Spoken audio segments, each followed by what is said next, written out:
Stay tuned for more regional coverage from the local traveler. But first, here is Amber Canoy with how to go local in Lexington. Hello everyone, we are with Mr. Electric Joel Philpott talking about generators. Joel, we have had a mild winter so far.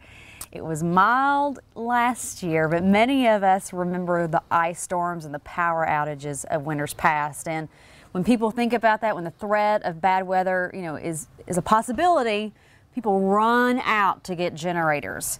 Let's talk about generators, the ones that you can just run out and get yourself, or the ones that, like what we have here, that really need to be installed by a professional. Yeah. Okay. How do you want to start? I mean, you can go to Home Depot or Lowe's and pick up a generator, but does the average person know how to hook that up to the, to the electrical panel? Or some people try to feed into the meter base, which is wrong.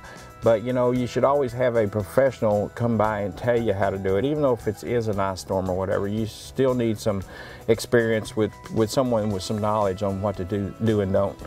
What's the main risk if we try to do it ourselves that could happen for those generators that we can just run out, a day before a storm and try to install ourselves? Well, someone hooking up something and not knowing exactly what the codes are and what you should do and not do, is you take a responsibility of really hurting someone, injuring or killing someone. There could be a lineman working on a pole somewhere and get zapped the result of something that you may have done. So we can actually backfeed. Yes. And run down the line. Yes, you can actually backfeed from your house back out to the pole, and it could travel, a mile, 2 miles, and hit a lineman that's maybe working where a limb had fallen across. Wow, that is really scary. But I guess the best thing to do is be proactive and get something like we have here installed before the threat of a storm. Yes, yes. This is a small generator which will operate about a 2,000 square foot homes. It's kind of inexpensive for an install, but it's really the proper way to do it. And does this come in a propane and natural gas option? All generators come with propane and gas, natural gas, and I sell GE generators and Briggs generators, but they all come either way for either gas.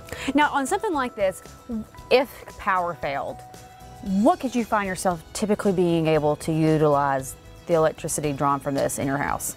You can use just about anything. This goes straight to the panel, and you can use about anything that's in that house panel except for electric heat.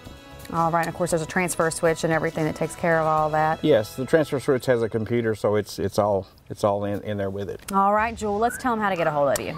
You can go mrelectric.com, or you can call us at 887-4500. All right, thanks.